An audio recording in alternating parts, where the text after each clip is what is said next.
Bonjour tout le monde et bienvenue dans cette nouvelle émission que je fais aujourd'hui avec Patrick Mbeko, qu'on ne présente plus ici, qui va quand même, pour les besoins de la circonstance, se présenter succinctement. Aujourd'hui, on va continuer de parler du conflit au Niger qui nous préoccupe fortement, d'autant plus qu'il y a une escalade verbale au moins de la part de la CEDEAO qui est beaucoup plus menaçante, alors même qu'on s'attendait à une désescalade compte tenu des événements qui ont eu lieu dans la semaine. On pensait que la réunion de la CEDEAO permettrait pour les dirigeants un peu de revoir, de mettre un peu d'eau dans leur moulin.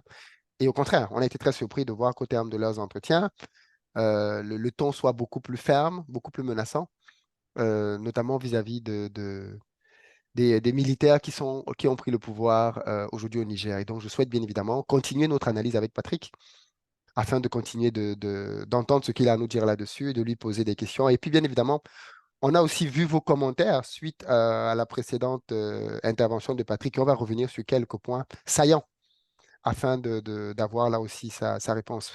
Bonsoir Patrick et merci beaucoup une fois de plus de venir nous voir pour nous donner tes éclairages. Bonsoir Philippe. Alors, comme j'ai dit tout à l'heure, succinctement, Patrick Ndeko, qui es-tu? Congolais d'origine, donc Congolais de la RDC, écrivain, auteur de plusieurs ouvrages sur le conflit armé en Afrique. Très bien. On va commencer tout de suite par parler du conflit et avec un des épisodes qui est quand même marquant dans ce conflit-là, c'est le coup d'État. Prévisible ou pas, d'après toi? Parce qu'on entend beaucoup de choses quand même par rapport à ce coup d'État-là. Quelle est la version que toi qui t'a semblé le plus crédible aujourd'hui, si tu en as retenu une? Mais moi, je maintiens la position qui est la mienne, qui est que ce coup d'État-là n'était pas prévisible. Bien entendu, il y a eu beaucoup de réactions par rapport à l'émission qu'on a faite mardi dernier, et il y a des gens qui disent qu'effectivement, ce coup d'État-là était prévisible, telle ou telle personne a dit ça, avait prévu ça. En réalité, les gens confondent beaucoup les choses. Euh, je veux donner un exemple pour me faire comprendre, si tu permets, Philippe. Bien sûr. Si vous prenez le cas du printemps arabe en 2001, en 2011, pardon, il y a eu des troubles en Tunisie, en Égypte, un peu en Algérie, au Maroc. Et en Tunisie, en Égypte, c'était où il y avait vraiment beaucoup de réactions et les deux chefs d'État sont tombés, le président Ben Ali et le président Moubarak. Dans ces pays-là, il y avait un terreau fertile pour ce genre d'événement parce qu'il y avait déjà eu des troubles par le passé dans ces pays en raison des problèmes socio-économiques que connaissaient la plupart des Tunisiens, des Égyptiens. Par la suite, il y a eu la guerre en Libye, qui est partie aussi des manifestations populaires, mais très réduites. Peut-on pour autant dire que le conflit en Libye s'inscrit dans le cadre du printemps arabe? La réponse est non, pour une raison très simple.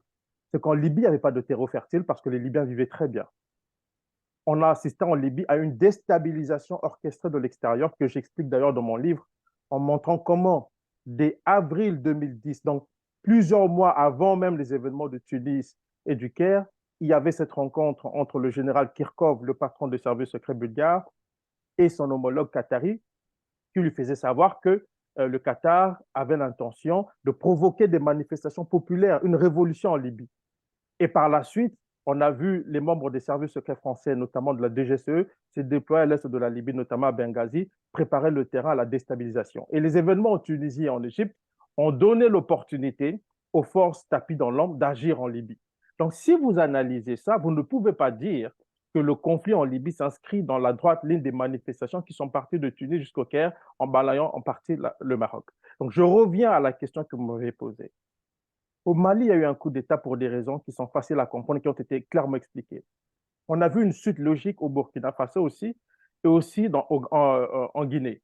Mais quand vous observez, vous analysez le coup d'État qui a été orchestré au Niger, ça n'a rien à voir avec ce qui s'est passé.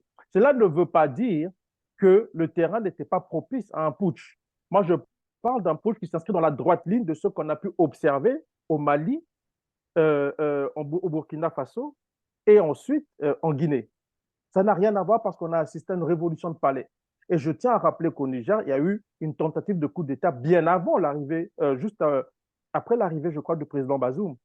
Même par le passé, il y a eu plusieurs coups d'État qui ne s'inscrivaient pas dans la droite ligne de ce que nous observons au niveau sous-régional.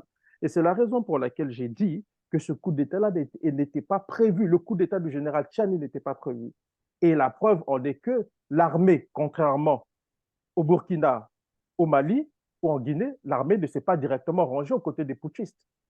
l'armée s'était rangée d'abord aux côtés du président Bazoum, puis il y a eu des négociations, des discussions au plus haut niveau de l'armée, de l'état-major général et de la garde présidentielle pour arriver à un compromis. Et c'est à la suite de ce compromis-là que l'armée s'est rangée aux côtés du putschiste qui est en place, donc le général Tchadi. Donc, pour conclure, je dirais encore une fois, je maintiens ma position pour dire que ce coup d'État-là, celui du général Tchani, n'était pas prévu. Et il est important pour les Africains d'avoir le sens de la nuance et de la complexité. Parce qu'on a l'habitude de plaquer sur des événements des situations qui n'ont nécessairement pas à voir, qui n'ont pas de rapport nécessairement. Alors, suite à ta dernière intervention, il y a eu quelques commentaires qui n'étaient pas du tout d'accord avec toi, quand tu as notamment parlé du fait que le président Bazoum avait été élu démocratiquement. C'est un épisode quand même sur lequel Mm. beaucoup de personnes reviennent depuis quelques jours.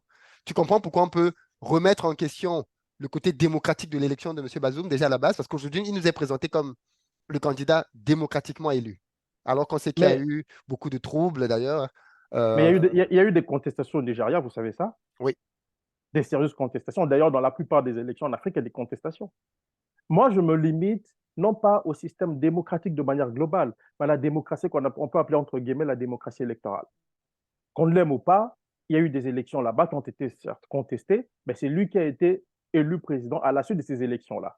Je veux vous rappeler une chose, parce que souvent, j'ai dit tantôt, nous, Africains, subsahariens francophones, nous n'avons pas le sens de la nuance ou de la complexité et nous sommes très binaires et manichéens. En France, le président Macron a été élu, non pas par la majorité des Français, mais par une partie des Français. Parce que quand vous regardez le poids démographique des Français, le poids électoral en France, et vous regardez le nombre de voix que le président Macron a obtenu, on ne peut pas vous dire qu'il a obtenu la majorité. Ce n'est pas la majorité qui a voté. Dans la plupart des élections aujourd'hui, que ce soit dans les pays dits démocratiques, nous observons des élections où le président a été élu par la majorité de la minorité. Et je parle de la minorité votante. Parce que vous avez des catégories importantes de populations qui ne votent plus en Occident. Et d'ailleurs, on voit que c'est devenu un enjeu important pour le système démocratique des pays occidentaux. Donc, si je reviens au cas du président Bazoum, c'est lui qui a été élu, qu'on a pu voir, en tout cas, qui a été élu démocratiquement, entre guillemets, me limitant bien entendu à ce que j'appelle la démocratie électorale, pour dire que, pour avoir l'affirmation que j'ai faite, en fait, pour moi, c'est lui qui a été élu. Cela ne veut pas dire qu'il a l'assentiment de tous les Nigériens. C'est très différent. On peut être élu sans avoir remporté la mise au niveau de la majorité. Et c'est ça que les gens doivent comprendre. Parce que quand je parle de président démocratiquement élu, directement, des gens voient, ah, mais tous les Nigériens sont avec lui. Non. Même les putschistes qui sont là, on l'a dit, ne sont pas soutenus par tous les Nigériens. L'affirmer serait faire de la démagogie. Certaines personnes ont trouvé aussi que ton intervention était un peu complaisante vis-à-vis de la France. Est-ce que tu comprends pourquoi? Non, je comprends pourquoi. Parce que, Et pourtant, tu as fermement condamné la diplomatie française, oui, mais mais non, apparemment, c'est pas assez. non, tu sais, Philippe, nous, on a un devoir de pédagogie. Moi, je ne mêle pas les sentiments quand je fais mes analyses. Moi, j'ai écrit des livres sur la Libye, les gens peuvent le lire sans aucune prétention. Je pense que jusqu'à présent, il n'y a pas un meilleur livre sur la Libye, sur la guerre de l'OTAN en Libye que le mien. Ça, c'est sans aucune prétention, je le dis. Voilà, donc moi, je ne perds pas mon temps à discuter sur des bases superfétateurs ou superficielles pour dire que je suis pour ou contre. Moi, je ne suis pas manichéen. Moi, j'essaie de donner des clés qui peuvent permettre aux Africains de comprendre les enjeux auxquels notre continent est confronté. Donc, je ne suis pas là pour être pour ou contre quelqu'un. Je suis là pour faire une lecture claire et froide des événements. J'ai critiqué la diplomatie française. J'ai critiqué le rôle de la France dans la guerre en Libye. J'ai critiqué le rôle de la France au Niger même. On a fait dans l'émission, j'ai bien dit que la diplomatie française est une diplomatie condescendante à l'égard des Africains et les Africains ne supportent pas ça. Mais je comprends qu'il y ait une partie des Africains, souvent très émotifs, emportés par l'émotion, qui voudraient que je dise, entre guillemets, excuse-moi l'expression, fuck la France, fuck ceci. Non, non, non, je ne fais pas partie de cette catégorie des Africains. Nous devons à un moment nous soustraire de l'émotion pour privilégier la froideur de l'analyse critique et stratégique. Parce que c'est à ce niveau que nous en sommes. Donc moi, je n'ai pas le temps, je le dis toujours, je n'ai pas le temps de me perdre dans des considérations superfétatoires pour dire que je suis panafricain, je déteste la France, fuck la France. Non, je pense que beaucoup de gens au Niger et dans beaucoup de pays africains sont conscients de ce qui se passe, sont conscients du rôle de la France. Et pour nous qui essayons d'expliquer humblement les enjeux en présence, nous devons le faire avec une certaine distance critique et surtout, nous devons être froids dans l'analyse des événements parce que éclairer, il est essentiel pour nous d'éclairer les nôtres en le faisant de la meilleure manière qui soit. L'Africain, le subsaharien, a la réputation d'être très émotionnel au point de penser faire le bien quand il travaille contre ses propres intérêts, en raison de l'ignorance qui caractérise parfois sa façon de faire et sa façon de réfléchir. Très bien, Ça peut paraître un peu dur, hein, mais entre Africains, nous pouvons nous dire la vérité. Je ne suis pas de ceux qui sont complaisants dans ce genre d'affaires. très bien. En tout cas, remettons l'église je crois que c'est on dit l'église au cœur, au centre du Au milieu village. du, au Voilà. milieu du village, ouais. Euh, euh, Revenons donc dans le sujet. On a eu jeudi, parce qu'on en a parlé un tout petit peu, on a fait de la prédiction de ce qui se passerait jeudi et mine de rien, il faut reconnaître que tu as vu juste, puisque initialement, moi, je pensais qu'on allait plutôt aller vers la désescalade. Et toi, tu as attiré mon attention et notre attention sur un acteur dont on ne parle pas beaucoup, bizarrement, les États-Unis. Et pourtant, tout le monde sait quand même que les États-Unis, c'est le big boss. Mais on ne parle pas beaucoup de au Niger. On parle beaucoup de la France. Et toi, tu as dit, la dernière fois, je me rappelle d'ailleurs très bien que pour toi, c'est l'attitude des États-Unis qui va dicter la suite de ce Exactement. conflit. Pourquoi?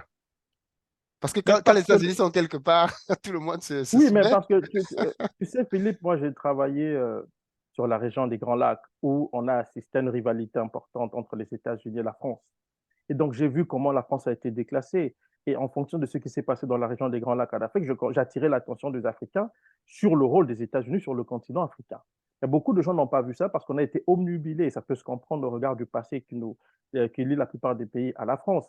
Mais quand vous regardez comment les États-Unis se sont positionnés dans cette affaire, on est frappé d'abord, la première chose, je l'ai dit, ils n'ont pas envoyé le chargé d'affaires qui est sur place à Niamey ou un responsable de l'ambassade au Nigeria ou autre, ils ont envoyé la deuxième responsable de la diplomatie américaine, premièrement. Et on apprend par la suite que la France avait déconseillé aux États-Unis d'envoyer Victoria Nuland au Niger.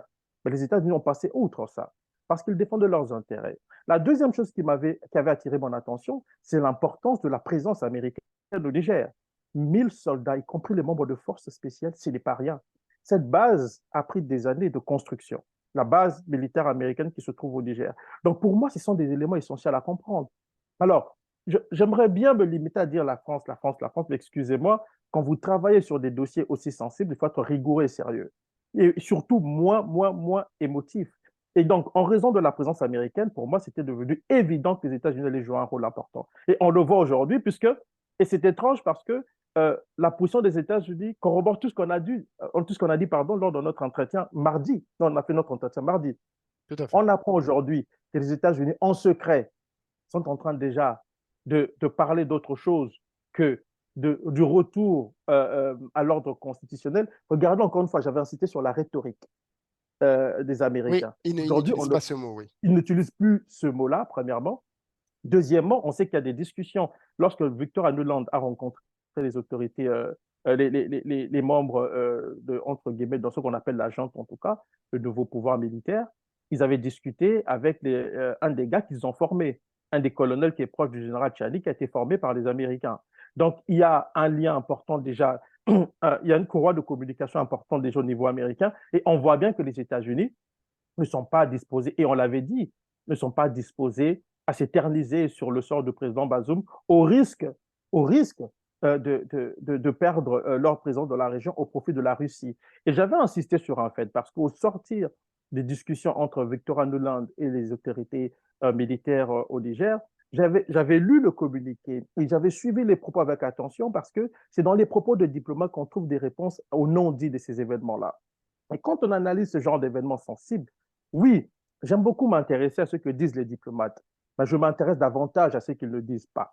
Et ce qu'ils ne disent pas se trouve souvent il faut lire entre les lignes pour comprendre ce qui n'a pas été dit. Et dans le cas du Niger, les États-Unis ont dit mercredi qu'ils sont pour le retour à l'ordre constitutionnel, mais ils restent réalistes. Ça veut dire que oui, pour le discours sur l'ordre constitutionnel qui est lié aux lois américaines, parce que les États-Unis, à partir du moment où ils reconnaissent qu'il y a un coup d'État, ils doivent définitivement rompre avec ces pays-là.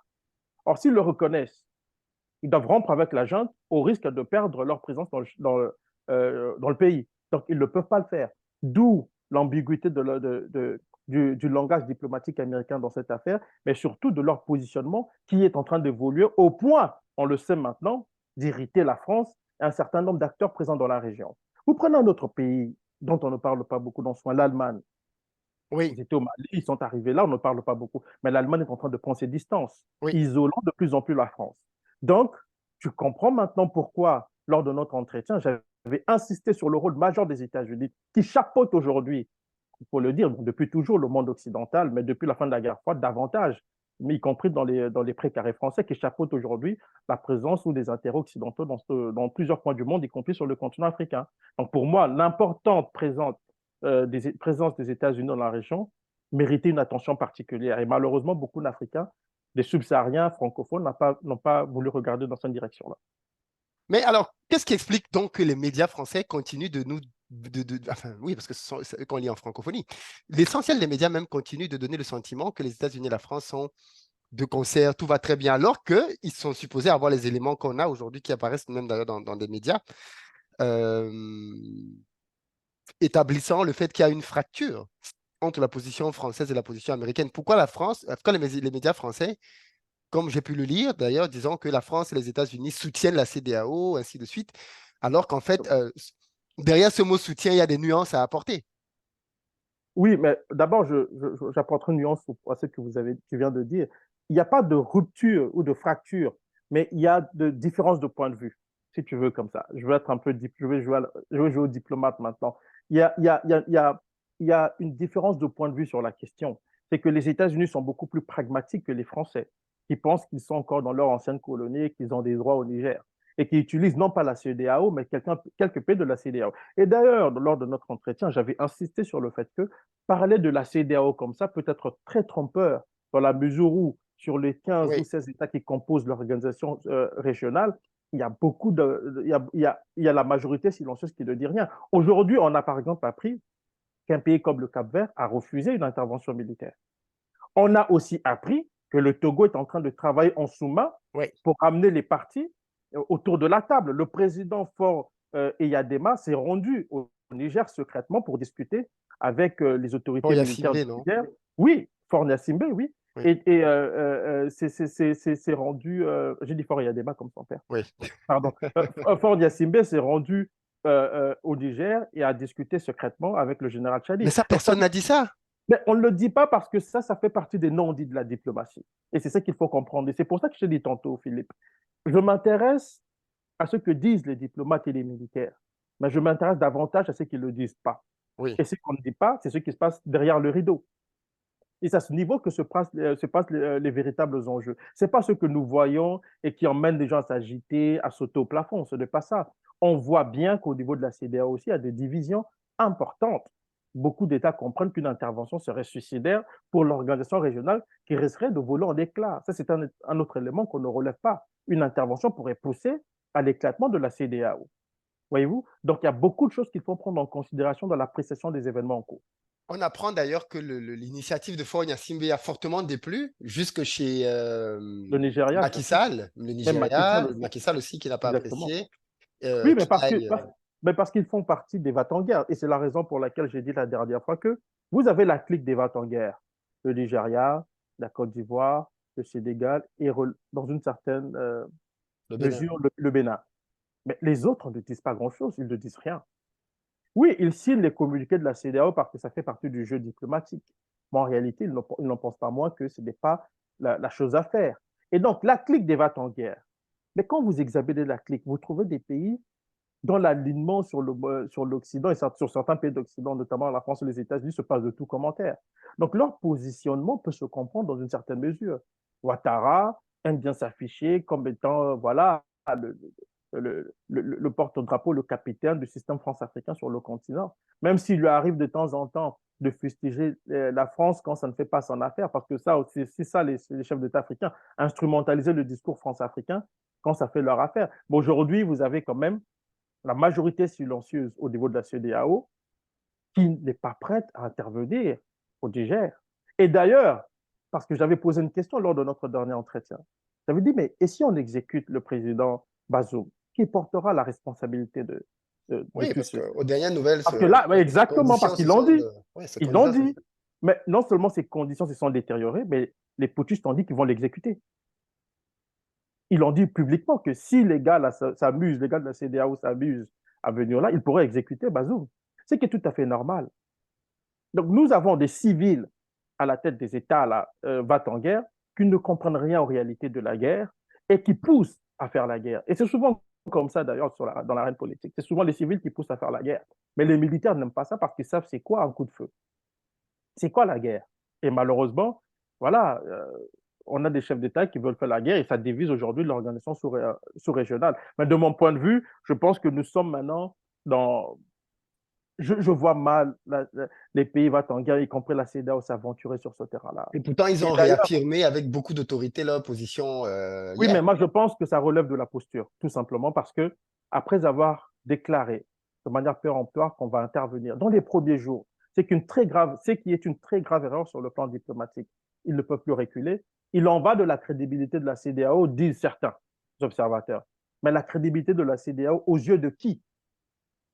Des populations africaines qui ne croient plus en cette organisation, ou des puissances ou des pays occidentaux C'est qui une bonne pensent question. que. Bah parce que il y a beaucoup de questions qu'on ne pose pas. On dit beaucoup de choses, mais on ne pose pas de questions de fond. Quand on dit aujourd'hui, moi j'entends beaucoup de commentateurs, y compris africains, qui disent il en va de la crédibilité de la CEDEAO. Mais la crédibilité au jeu de qui?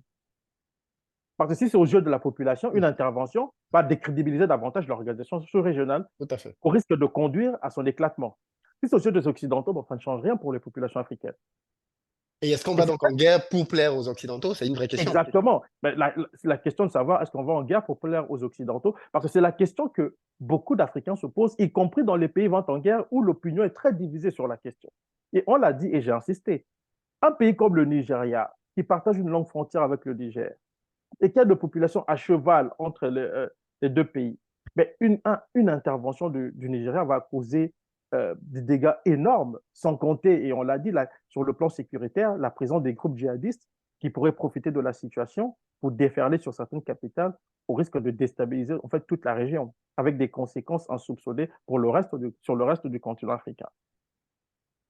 Alors, j'ai aussi lu des analystes qui disent que la CEDEAO en réalité met la pression maintenant parce qu'elle veut créer un rapport de force pour pousser les autorités du Niger à venir à la table des négociations. Parce qu'il faut préciser quand même que 2 fois la CEDEAO a envoyé des émissaires qui n'ont pas été reçus. Donc aujourd'hui, Exactement. quand on parle de négociation, le problème c'est que au Niger, on ne négocie pas avec la CEDEAO. Donc peut-être que c'est Parce que les Nigériens ont bien dit que, bon, avant de négocier, vous avez imposé des sanctions qui sont extrêmement dures pour la population et pour le pays, des sanctions qui sont plus dures que celles qui ont été imposées au Mali, par exemple, quand même, il faut le dire. Donc, ce sont des sanctions qui font mal. Pourquoi discuter avec des gens qui, avant même de venir autour de la table, ont commencé à donner des coups de poing directs à travers les sanctions économiques? Mais je pense qu'il y aura des discussions parce que les discussions auront lieu. On est dans la posture, ça fait partie du jeu des négociations sur le terrain diplomatique. Ça fait partie du jeu. On annonce l'activation de la force de réaction, tout ce qu'on veut. Mais au final, on va revenir au bon sens. Et je pense qu'on va vouloir, il faut comprendre que dans ce type de négociation, on s'arrange pour que les parties, personne ne puisse perdre la face. C'est ça qui va se passer. La junte ne peut pas perdre la face. Et la CEDEAO, qui a fait beaucoup de bruit, bon, les 4 va en guerre aux 5 qui ont fait beaucoup de bruit, ne peuvent pas perdre la face non plus. Donc, il faudra trouver un juste milieu. Et parallèlement à ça, si tu permets, Philippe, il y a un événement qui vient de se dérouler et qui a attiré mon attention, c'est que les États-Unis vont envoyer une nouvelle ambassadrice, je crois, au Niger, aujourd'hui. Ils l'ont annoncé aujourd'hui. Ce qui a beaucoup énervé la France, parce qu'en voyant une ambassadrice au Niger, pour prendre ses fonctions, ce serait d'une certaine manière cautionner, entre guillemets, le coup d'État selon Paris. Bon, ça peut donner cette impression-là. Mais ça nous montre que nous sommes dans un jeu, dans une équation à plusieurs inconnus, avec plusieurs acteurs qui ont des visées qui ne sont pas les mêmes, en fait. Chacun défend ses intérêts. Chacun se comporte, se positionne en fonction de ses intérêts. Sauf, je crois, les pays comme même 20 guerre, parce que je ne vois pas ce qu'ils vont défendre à ce niveau-ci en voulant intervenir au Niger. justement, pourquoi ces pays-là prennent le risque, c'est ces dirigeants, de créer de l'impopularité à leur endroit? Ça reste des politiciens. Est-ce que c'est parce Euh, que ce euh, sont euh, leurs derniers mandats? Est-ce que...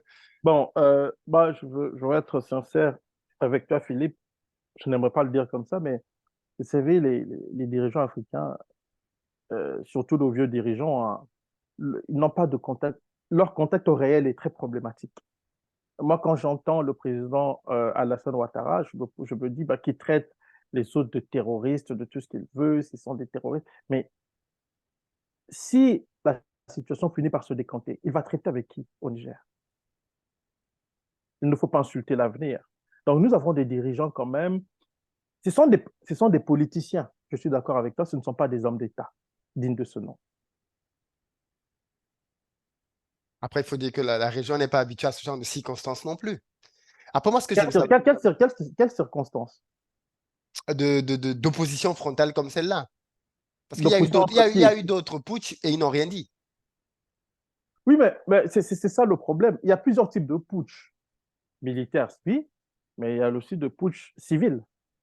On va modifier la constitution pour des raisons qui sont propres aux dirigeants en place. Personne n'en parle non plus. Tout dépend de la manière dont vous lisez l'histoire. La manière dont vous lisez l'histoire conditionne la manière dont vous allez vous comporter face à cette histoire-là. Si vous partez du principe qu'un putsch est mauvais quand il est militaire et qu'il est bon quand il est civil, il va être normal que vous cautionnez des putschs constitutionnels et foncez le sourcil quand on sera face à des militaires qui vont faire des coups d'État militaires. C'est ça le problème qu'on a aujourd'hui. C'est une question d'appréciation qui varie en fonction de la compréhension qu'on a des événements. Pardon. Non, non, c'est bon, je suis parfaitement d'accord. L'autre point que je voulais voir aussi avec toi, ça reste Bazoum. Oui. Est-ce que aujourd'hui, ce qu'il ne faudrait pas négocier, c'est sa libération? Mais je pense que la CEDEAO devrait négocier dans ce sens-là. Déjà, au moins, avoir cet acquis. Oui, mais bon, après, les militaires, les putschistes ne sont pas cons non plus, hein. Ils vont libérer Bazoum et puis vous allez les attaquer. Ouais, On ça, fait comment, en fait? ouais, ouais. En fait, vous savez, dans cette histoire-là, Enfin, on a l'impression que les gens ne réfléchissent plus. Euh, OK, le retour à l'ordre constitutionnel. D'accord. Admettons que les militaires disent aujourd'hui, le général Tchani annonce aujourd'hui le retour à l'ordre constitutionnel. Qu'est-ce qu'on fait d'eux? Vous pensez qu'on va les garder? On va les chuchoter? On va les arrêter? On va les neutraliser? On va plutôt les abattre, les tuer. On sait comment ça se passe en Afrique. Bon, s'ils libèrent Bazoum aujourd'hui, il y a de fortes chances que les gars, les Vatanga se disent, bon, on va régler ce compte à ce pouvoir-là qui est en place. Donc, on est devant mais ce serait, une mais du coup, c'est situation. quoi l'issue alors? Bazoum Ben, il va pas être l'issue prisonnier toute déjà, sa vie. non, ben, déjà, l'issue, c'est de revenir au bon sens, d'éloigner ou d'écarter définitivement la voie des armes. Donc, pas d'intervention militaire. On revient au bon sens et on discute sur le plan politique pour trouver une issue à la crise. On va laisser le président Bazoum et puis le pays va continuer à fonctionner. On va peut-être trouver une issue par rapport à la question de l'établissement Une d'une transition. transition, Ouais. comme on en a vu au Mali. C'est ça qu'il faut faire parce que de toute façon, de mon point de vue, je te l'avais dit, le coup d'État est consommé. Le coup d'État est consommé. C'est très risqué d'attaquer aujourd'hui le Niger. C'est risqué pour tout le monde, en fait. Pas seulement pour la junte au pouvoir au Niger, pour tout le monde, pour toute la sous-région et pour tout le continent. Parce que les conséquences peuvent être terribles pour tout le monde, en raison de la présence des groupes djihadistes, en raison des tensions intercommunautaires, en raison de la crise socio-politique, économique qui peut engendrer d'autres sous-problèmes. Donc, il faut être conscient de tout ça. Donc, une intervention ne profitera à personne sur le continent, même pas à la CEDEAO. Donc, nous devons en être conscients de mon point de vue. Mais alors, la France ferait tout ça pour quels intérêts? L'uranium dont on dit que il n'est pas grand-chose pour la France? Non, mais c'est au-delà de la question de l'uranium, mais je l'ai dit la dernière fois. Euh, ce n'est pas. Il faut comprendre ceci. La présence militaire répond à plusieurs impératifs. Il y a la question sécuritaire avec les djihadistes, vous avez la question, la présence des intérêts français, pas seulement au Niger, mais dans la région, dans la sous-région. La présence militaire française au Niger permet à la France de se déployer très rapidement dans les pays de la région en cas de problème. Donc, il ne faut pas voir ça simplement, il ne faut pas limiter la question à la géographie nigérienne. Il faut voir plus loin, il faut voir au-delà. C'est la raison pour laquelle j'ai dit la dernière fois, il faut avoir une vision périphérique. Aujourd'hui, Vous allez voir du côté africain, par exemple, en Afrique subsaharienne francophone, les gens vous disent, mais vous voyez, chez la France, il faut chasser la France. Ils oublient qu'il y a les États-Unis à côté, qui travaillent avec la France au Niger, au niveau des renseignements, par exemple, et qui travaillent dans d'autres domaines, qui sont alliés au sein de l'OTAN. Mais les États-Unis ont des intérêts qui leur sont propres, la France aussi. Mais ils peuvent se rejoindre sur un certain nombre de choses au Niger. En cas d'intervention, par exemple, c'est une hypothèse que j'aimais comme ça, les États-Unis, qui sont en train de tourner la page Bazoum, sont capables de jouer sur les deux tableaux, histoire de tirer son épingle du jeu à la fin du film. C'est-à-dire que Bazoum reste, revient, ils sont gagnants. Bazoum part, ils sont toujours gagnants. Et c'est comme ça qu'ils le font. Vous savez, ils ont fait ça quand? Pendant la Deuxième Guerre mondiale. Si nous voyons les nazis gagner, nous devons aider l'URSS. Si nous voyons l'URSS gagner, nous devons aider les nazis afin que les deux puissent périr. C'est un responsable politique américain qui l'a dit, ils l'ont toujours fait. Et je peux même te donner un autre exemple. Ils l'ont fait en Libye. Moi, quand j'ai enquêté sur la guerre de l'OTAN en Libye, contrairement à ce que beaucoup d'Africains disaient, une affaire de satellite, de banque africaine, je me suis rendu compte que les Américains jouaient sur le deux tableaux. Est-ce que vous savez que Kadhafi est arrivé, il y avait des militaires américains qui ont discuté avec leurs vis-à-vis libyens et ils sont arrivés en fait à un compromis. C'est Hillary Clinton qui a fait sauter ça. Est-ce que vous savez que le service secret britannique négociait avec les services secrets libyens tout en soutenant les rebelles de Benghazi? C'est ça la subtilité, la complexité de la géopolitique. Donc, il ne suffit pas de venir les dire que voici les méchants, voici les bons. Les gens se positionnent toujours en fonction de leurs intérêts. Là où les Africains ont une vision, les Africains et les Français ont une vision manichéenne, les Anglo-Saxons ont une vision pragmatique des relations internationales. C'est ça qui leur permet en fait de jouer sur tout le tableau et de tirer leur épingle du jeu à la fin de chaque événement. Et vous l'avez vu en Égypte, ils étaient avec Moubarak, ils l'ont soutenu, on lui donnait 2 milliards de dollars par année. En sous-main, il y avait des entités américaines qui discutaient avec les frères musulmans. Morsi arrive au pouvoir, les Américains sont du bon côté de l'histoire. Le général Al-Sisi le renverse, les Américains sont toujours du bon côté de l'histoire et continuent à soutenir l'armée égyptienne. Et je peux te donner ce genre d'exemple à tous les niveaux. Ils étaient avec Ben Ali. Mais qui ont demandé à Ben Ali de partir? Les gens ne le savent pas. Ce sont les Américains. Le Pentagone a demandé au chef d'état-major de Tunisie de faire partir Ben Ali. Et en échange, ils ont soutenu ceux qui étaient au pouvoir. Donc, nous devons comprendre que c'est beaucoup plus complexe.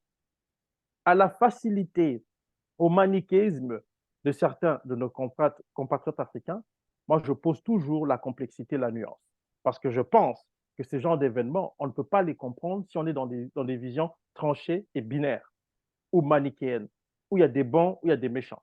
Même aujourd'hui où nous critiquons la France, où on peut critiquer les États-Unis, mais nous devons avoir le courage de nous regarder et de voir à quel niveau l'Afrique pêche aussi.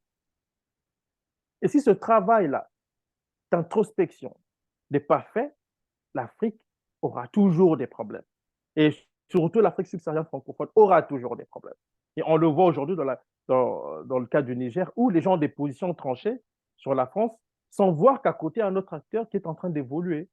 Et d'ailleurs, ce que l'on sait aujourd'hui, après la rencontre entre Victoria Nuland et les putschistes, parce que j'étais dit dans notre entretien précédent que pour les Américains, il ne s'agit pas de Bazoum, il s'agit de la présence russe dans la région. Tout à fait. Et juste après notre entretien, qu'est-ce qui s'est passé? Le lendemain, Anthony Blinken a annoncé, les États-Unis ont annoncé craindre une présence russe au Niger. Ça fait partie de la propagande, ça fait partie du jeu. Mais dans les discussions entre Victoria Nuland et les responsables de la junte, il y a une chose qui a été dite. Elle a dit les militaires au pouvoir comprennent bien qu'il serait risqué pour eux de s'associer à la Russie. Ils l'ont Mais dit. Mais je crois Et qu'ils ont précisé en disant que par contre, si les contingents internationaux s'en vont, ils vont y être contraints. mais les militaires ont maintenant dit que si l'Occident les lâche, Oui, ils vont se rapprocher de la Russie. Ça veut dire quoi? Vous comprenez maintenant qu'on n'est pas dans la même dynamique qu'au Mali, au Niger, et au Mali et au Burkina, où on a chassé les Français. Là, ils disent très clairement que, et ils même au peuvent Mali, rester. Ouais. ils peuvent rester. Et même au Mali, parce que ça aussi, on l'oublie. Quand vous regardez, ce sont les Français qui ont décidé de partir au Mali. Et d'ailleurs, les responsables politiques maliens avaient clairement dit que nous avons été lâchés par la En France plein vol, ouais. en plein vol. Exactement. C'est-à-dire que quand vous analysez, il faut faire très attention. Quand on est au pouvoir, les réalités de l'exercice du pouvoir n'ont rien à voir avec le bruit qu'on fait dans la rue. Parce qu'en tant que chef d'État, quand tu t'assois là et qu'on te dit ta population est massacrée, tu n'as pas de moyens, et que c'est la France qui peut te fournir des moyens de renseignement aérien, en même temps, cette même France-là, tu la soupçonnes de rouler avec tes ennemis, comment tu te comportes à ce moment-là? Tu restes, tu ne fais rien, on tue tes gars. Tu as besoin de leurs matériaux pour comprendre ce qui se passe là-bas. Tu traites avec eux tout en sachant qu'ils traitent avec vos ennemis. Tu es perdu. Et quand tu es chef d'État dans ce genre de situation, ce n'est pas facile de prendre une décision. Tout à Donc, fait. nous qui pensons que l'exercice du pouvoir est un jeu, nous devons enlever ça de notre tête. Et c'est la raison pour laquelle j'ai dit la dernière fois, au risque de choquer certains Africains, de nos frères africains, que je vois au Mali et au Burkina Faso la volonté de changer les choses. Je vois ça, on peut le sentir. Mais entre la volonté de changer les choses et matérialiser cela, écoute, il y a une distance à parcourir. Ce n'est pas évident parce que ce n'est pas simple. Les enjeux sont énormes, pas seulement sur le plan intérieur, mais sur le plan régional, sur le plan continental et sur le plan international. Mais est-ce que dans la continuité de ce qui se passe aujourd'hui au Mali et au Burkina, qui travaillent de manière très proche avec avec les Russes, est-ce que si le Niger ne suit pas la même tendance, la fameuse collaboration que l'on entrevoit au niveau des trois frontières pourra-t-elle se faire? Je vois mal les deux pays travailler avec la Russie et le Niger rester avec la France. Oui, mais ça va être difficile, mais ça va dépendre. Ça va dépendre de beaucoup de facteurs. Euh, où la France sera contrainte de se soumettre au jeu au risque de perdre le Niger, parce qu'il y a il y a cette possibilité qu'il faut envisager aussi. C'est-à-dire que si la France fait la sourde oreille et penser que c'est elle, sans elle, on n'est rien, bon, on va la chasser, comme on l'a chassée de tous les autres pays, elle va partir. Les Américains vont rester, vont continuer à travailler avec les autres, parce que les Américains sont là. Il ne faut pas oublier. Ils ont toute une base de drones. 1000 militaires américains, mon frère, ce n'est pas du tout rien. Il faut que les gens le comprennent. Ce n'est pas rien. Ce Ouais, sont des gens qui sont hyper équipés et on parle de la présence aussi des forces spéciales. C'est des gens que vous ne voyez pas à la journée. Ils ne sortent que la nuit. C'est une façon de parler. C'est pour dire que ce sont des gens qui opèrent de manière très secrète.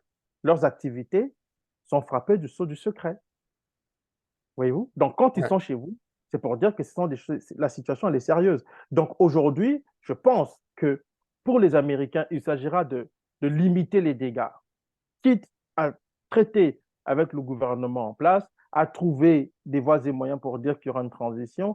On traite avec ce gouvernement-là, on reste au Niger pour superviser, pour voilà, surveiller tout ce qui se passe sur le plan sécuritaire, mais aussi surveiller les adversaires russes et chinois qui sont dans la région et qui sont en train de se développer. Ça, c'est l'un des objectifs aussi que l'on a sur le plan stratégique. Donc, pour te dire aujourd'hui, au regard de la conjoncture internationale, il faut comprendre que l'implication de cet État ne se limite pas seulement à l'exploitation de l'uranium du Niger. Il y a d'autres enjeux en présence.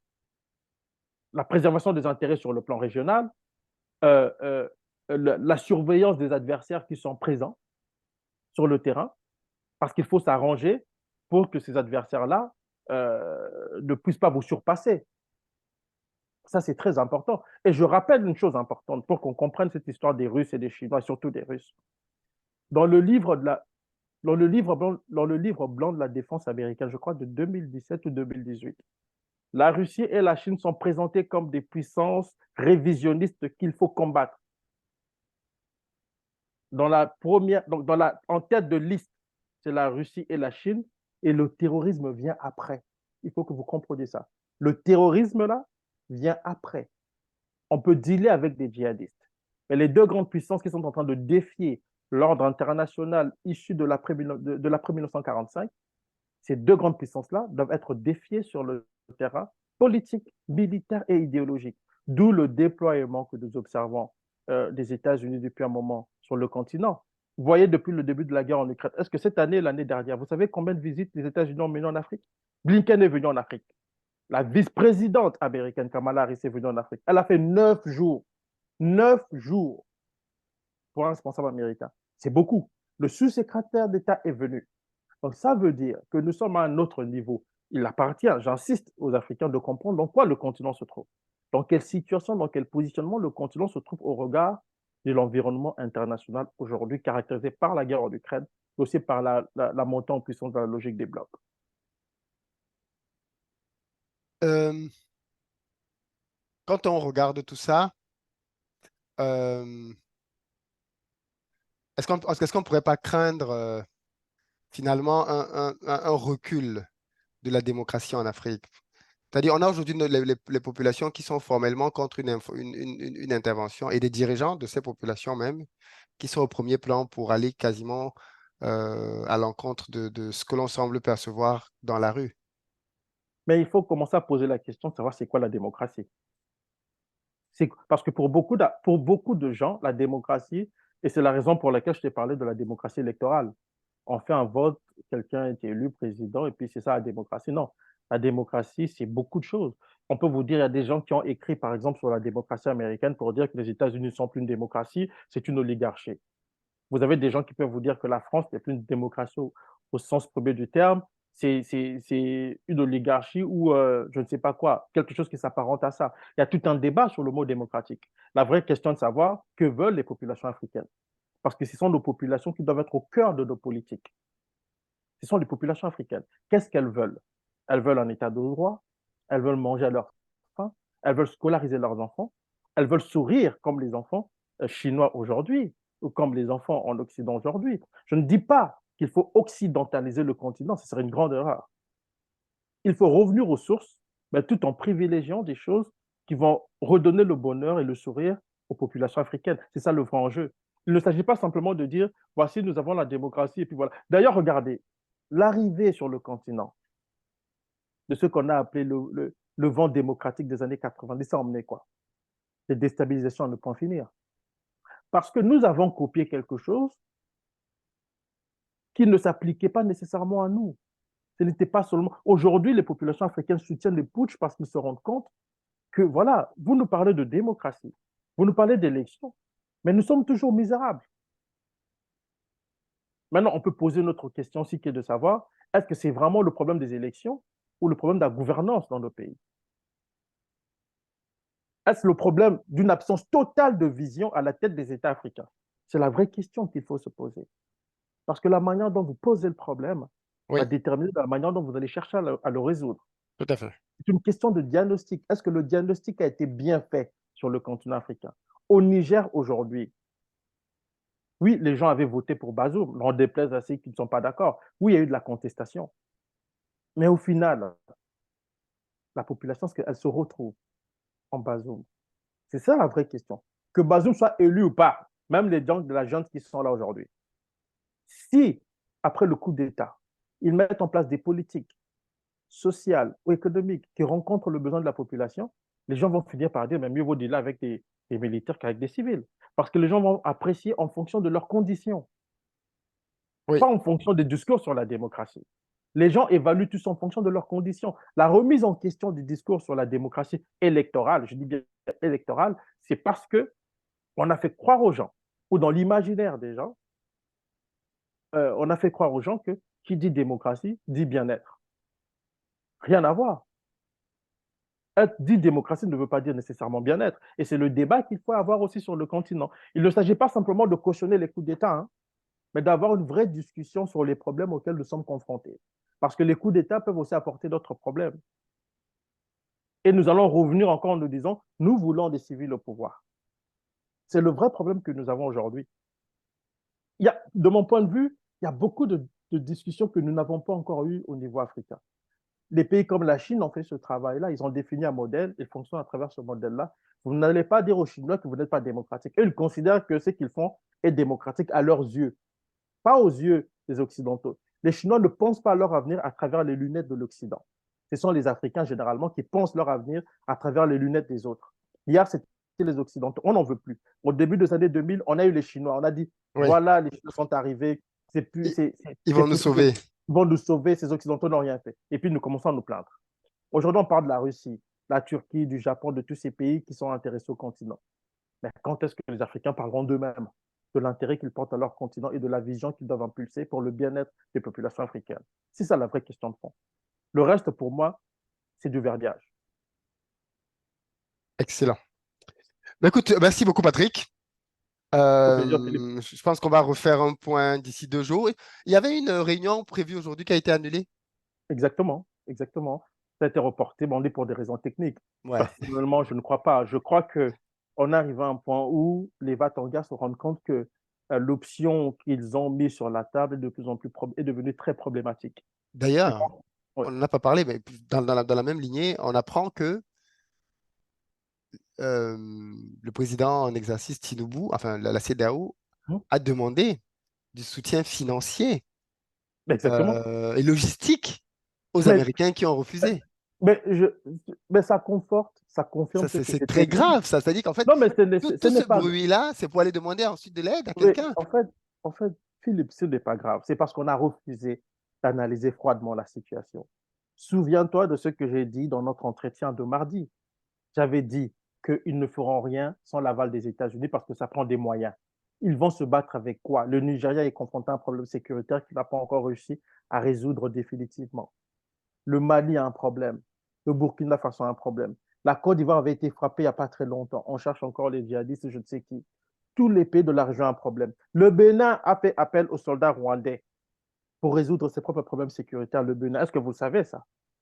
Vu que Kagame sous-traite aujourd'hui, est devenu le sous-traitant officiel non seulement des Occidentaux, mais de tous les pays qui se proposent, qui ont besoin de ces militaires pour atteindre certains objectifs sur le plan sécuritaire. Le Rwandais est là. Le Bénin a besoin des militaires rwandais. Vous allez faire comment? Bon, aujourd'hui, j'ai un ami militaire qui m'a expliqué il a eu des fuites comme quoi que les Rwandais pourraient intervenir aux côtés des forces béninoises pour aller au Niger. Donc, on est dans quelque chose les pays ne sont pas prêts, ne sont pas équipés, ne sont pas bien équipés.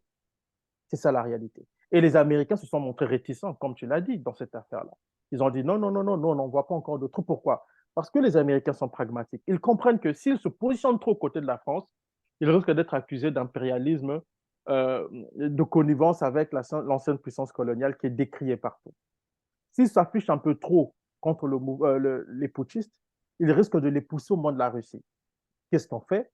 On adopte une position d'équilibriste. Cela ne veut pas dire qu'ils ne peuvent pas agir en sous-main, comme je t'ai dit tantôt, pour l'un ou l'autre partie.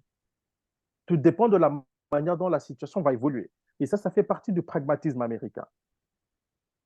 Ce qu'on ne voit pas du côté français, encore moins du côté africain, où la réflexion stratégique a complètement disparu, ou n'a jamais d'ailleurs existé dans le chef de la plupart des chefs d'État du continent. Quand je vois le président du Nigeria qui est là, du Nigeria, je le regarde, je dis, mais ce vieux aurait dû se reposer, manger son argent comme il l'a fait, parce que je ne comprends pas sa posture. Mais en même temps, Philippe, tu auras remarqué que on fait du bruit, mais il temporise en même temps ses propos.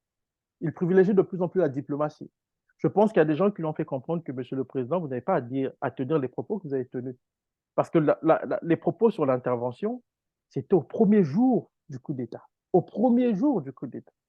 Et c'est une très grande erreur sur le plan diplomatique. On ne fait jamais ça. Mieux vaut intervenir sans annoncer que d'annoncer qu'on va intervenir et ne pas Je ne vais pas le intervenir. faire, oui. On perd en crédibilité. Beaucoup. Thank you. On se reparle peut-être dans 2 jours pour faire un nouveau point sur l'avancée de la situation parce que c'est chaque jour il y a de nouveaux dossiers, comme on dit, donc il y a de nouvelles infos qui mériteraient d'être analysées. Dites-nous, comme d'habitude, ce que vous pensez des analyses de Patrick, avec quoi vous êtes d'accord, avec quoi vous n'êtes pas d'accord, et dans la prochaine intervention, on reviendra dessus et il pourra bien évidemment apporter des éléments de réponse sur les uns ou sur les autres. Merci beaucoup, Patrick, en tout cas, d'avoir pris du temps. Continue à suivre de près, comme nous tous d'ailleurs, hein, ce qui se passe là-bas, parce que je pense que c'est assez déterminant. Petite parenthèse, mais l'Afrique centrale, il se passe rien là-bas. Oui. C'est très Oh, mais calme. bon. Non, c'est pas calme. Le Congo, nous avons une occupation à l'est du Congo. Je Après, veux, il je veux faut dire, oui, mais tout ce qui est au Congo, tout ce qui est en Afrique là maintenant est là depuis quelques années. Je veux dire, en Afrique exactement, centrale. ouais, ouais, oui. Il n'y a pas, il y a pas de. Non, ça c'est l'Afrique centrale, j'appellerais ça le statu quo du chaos. C'est-à-dire que nous, on vit avec nos vieux dictateurs qui sont là, qui ne comprennent rien, qui ne foutent rien, et on s'est adapté à ça. Au Cameroun, vous vous êtes adapté à Paul Biya. Nous avons Félix Tshisekedi, qui ne sait pas à quel sens se vouer. Au Congo-Brazza, nous avons le président Sassou, qui est dépassé par les événements. Voilà, donc ça, c'est la réalité de l'Afrique centrale. Il y a ce statu quo qui s'est installé et auquel les populations se sont accommodées en attendant peut-être un changement, peut-être un putsch, on ne sait jamais. Le temps nous dira. Merci beaucoup, Exactement. Patrick. Et merci à tout le monde C'était d'avoir gentil. suivi l'émission. Je vous donne rendez-vous d'ici 2, 3 jours avec Patrick pour une autre vidéo, bien évidemment, pour continuer nos analyses par rapport à la situation très, très tendue au Niger. Merci beaucoup tout le monde et à très bientôt. Au revoir.